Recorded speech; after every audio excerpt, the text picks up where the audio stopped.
Now, one of the bigger reasons that people play video games is to enjoy a power fantasy that helps them just let off the steam of everyday life. And what better way than to give you that feeling of unlimited power than with a ridiculously strong weapon that can pulverize any enemy in seconds. But the problem is that the ones that we're about to talk about today also lasted as many seconds when you got to use them. So let's have a chat about them. As I'm Jules, this is WhatCulture.com, and these are 10 overpowered video game weapons you can only use once. Number 10. Orbital Strike, Mass Effect 3.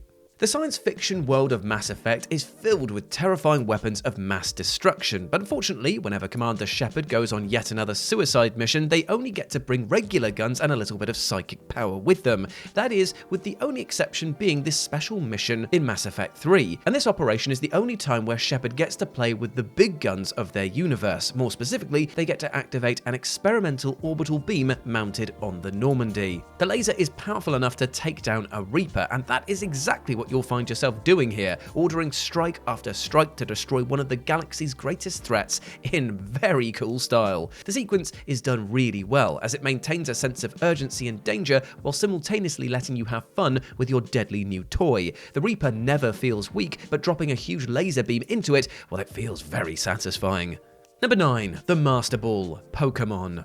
Of all the random challenges, gym battles, and Elite Four gauntlets, the simple act of catching the titular pocket monsters is arguably the hardest part of Pokemon. Even the weakest Pidgey can be a handful when bad RNG lets it continue to resist getting caught, not to mention the many legendary monsters that are designed to easily avoid even the most expensive Pokeballs. That is, unless you have the Master Ball. A staple of the series, the Master Ball is a unique experimental Pokeball that allows its user to automatically capture any Pokemon, regardless of how many resistances it has or how many sassy fits that it throws. The Master Ball obviously works best against legendary Pokemon, and since you only get one per game, you might want to save it for capturing the toughest creatures. However, if you think your level 5 Magikarp deserves a better dwelling than a regular Pokeball, just remember that choice you made when Mewtwo dodged the 15th and final Pokeball in your inventory. Number 8. The BFG 10,000, Doom Eternal.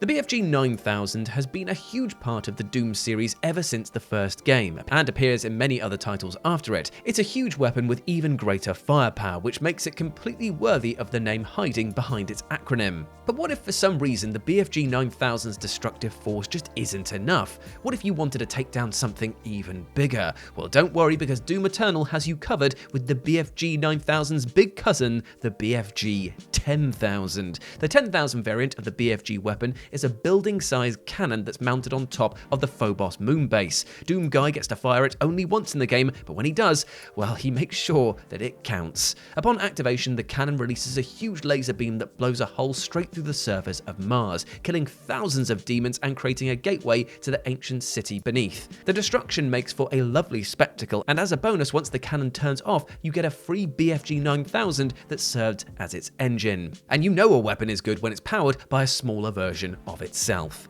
Number 7. The Finger, Resident Evil 3 Remake. The weapons in Resident Evil are designed to make you struggle at times. They either take forever to kill something or consume ammunition at the speed of a vacuum cleaner stuck on its highest setting. That's why when Resident Evil 3 finally introduces the Finger, its supercharged laser beams feel like a refreshing and empowering change of pace. The aptly named Finger, or the Ferromagnetic Infantry Use Next Generation Railgun, if you believe the acronym isn't just a reference to what you give your enemies when you use it, appears in the final encounter with Jill Valentine's relentless mutant pursuer, Nemesis. This massive experimental railgun requires huge barrel-sized batteries to operate, which is why you can only use it once in the game. On the other hand, it's also why it's capable of instantly obliterating Resident Evil 3's toughest antagonist with just one strike. After running away from Nemesis the entire game, firing up the Finger and doing what even grenades and a rocket launcher weren't able to accomplish is honestly the most cathartic moment in the entire game. Now, if they ever design a hand-sized version of it, every future Resident Evil apocalypse will be over in mere minutes. Number 6. Golden Eggs, Resident Evil 4 Remake.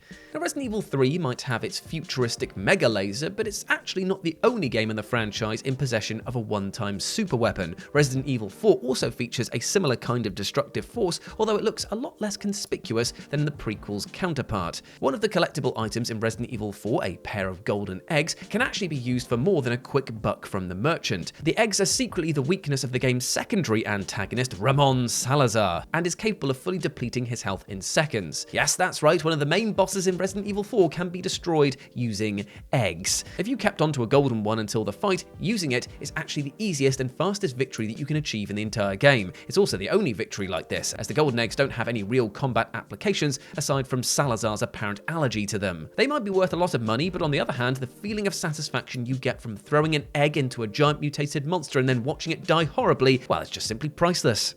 Number 5. Metal Gear Rex. Metal Gear Solid 4. Metal Gear Rex is a giant war mech that Snake was ordered to extract from Shadow Moses Island in Metal Gear Solid 1. Ever since its debut appearance in the original game, Metal Gear fans have been wondering what it would be like to actually pilot it, and luckily Metal Gear Solid 4 gives you exactly this opportunity. Not only that, but it also delivers the perfect boss fight along with it to make the occasion all the more special. In the final act of the game, as Solid Snake tries to escape with Rex from Shadow Moses Island, he's confronted by Liquid Snake, piloting another Metal Gear, Ray. This prompts a fight of truly epic proportions in which you, the player, finally get to experience what it's like to fight in the series' titular mechs. The fight with Ray is hard, but Rex's heavy artillery, on top of its size and weight that enable it to raise entire structures, makes you feel completely overpowered even when you're losing. The sequence is honestly so good that you can't help but wonder why Metal Gear doesn't just let you pilot its iconic machines more often. Number 4. Excalon. Sunset Overdrive. Sunset Overdrive is an Insomniac Games weird mix between Tony Hawk's games, rail shooters, and zombie survival titles. As this brief description may have told you already, this game loves to play with ridiculous concepts, and its arsenal of weapons is great proof of that. Because your character can wield a severed head launcher, a baseball bat / hammer hybrid, and the craziest weapon of all, Excalon. Excalon, a play on King Arthur's legendary sword and the name of a famous Japanese bladesmith, is a weapon truly deserving of its epic namesakes. It appears in only one mission in Sunset Overdrive, in which the player forges it in the flame of nuclear fire as a gift for their ninja cheerleader, soon-to-be best friend Esperanza. Thanks to its atomic creation, Excalon is capable of destroying entire waves of enemies with one strike, and it has the ability to summon deadly flames and lightning bolts that deal additional damage and heal the player at the same time. Fighting with this weapon is a breeze and a joy, making you feel like a hero straight out of an epic tale. Unfortunately, the blade is eventually destroyed after Esperanza refuses to take it from you and breaks it before throwing you out of her safe house. I mean, come on, you could at least have given it back if you didn't want it. Number 3. Alien Blaster. Fallout 4. The weapons in the Fallout series can use some pretty wacky stuff as ammo sometimes. Throughout the years, we've seen guns that launch teddy bears, rail spikes, and bowling balls, but there's also one weapon whose ammunition is so weird and alien that once you run out of it, well, you won't ever be able to use it again. The Alien Blaster from Fallout 4 is a unique handgun that can be found near a crashed UFO site west of Cambridge.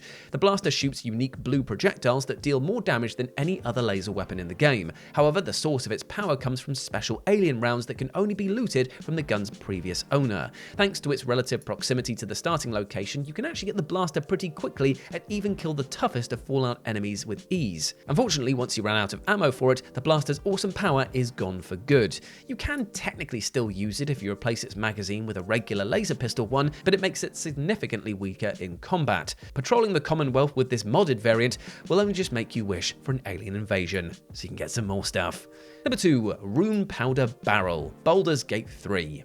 Barrelmancy, the art of stacking copious amounts of smoke powder barrels and then lighting them on fire, is a trend that's been alive and well in Baldur's Gate 3's community ever since the game's alpha days. There's just something innately satisfying about defeating hordes of goblins or avatars of actual gods with an industrial quantity of explosives. However, if hauling around dozens of barrels doesn't sound like the plan for you, there's actually an item that possesses the destructive power of 24 smoke powder barrels at a quarter of their weight. But the only catch is, you can only use it once. In Act 3 of the game, if you help the Iron Hand gnomes escape from Moonrise Towers, their leader will ask you to blow up the foundry of his clan's rivals using his special creation, the Rune Powder Bomb. This hulking heap of magically infused gunpowder is capable of dealing over 100 damage to everything within 18-meter radius, making any encounter, even in the late stage of the game, laughably easy and beautifully explosive. Yes, you're technically supposed to use it for a quest, but who could resist that single glorious moment of instantly obliterating an entire battlefield? And number 1, the Bow of Light. Legend of Zelda: Breath of the Wild.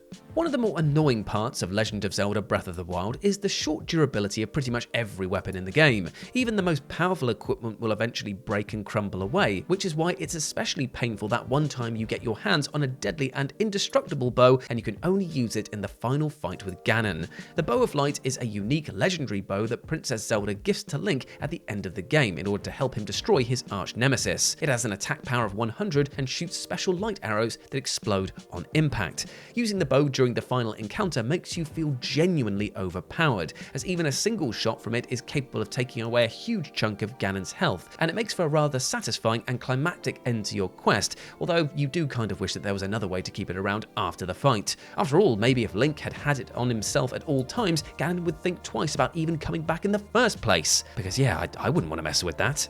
And there we go, my friends. Those were 10 overpowered video game weapons you can only use once. I hope that you enjoyed that, and please let me know what you thought about it down in the comment section below. As always, I've been Jules. You can go follow me over on the social medias, both on X and Instagram, where it's at RetroJ, but the O is a 0. Hope to see you over there. As always, I've been Jules. You have been awesome. Never forget that, and I'll speak to you soon. Bye.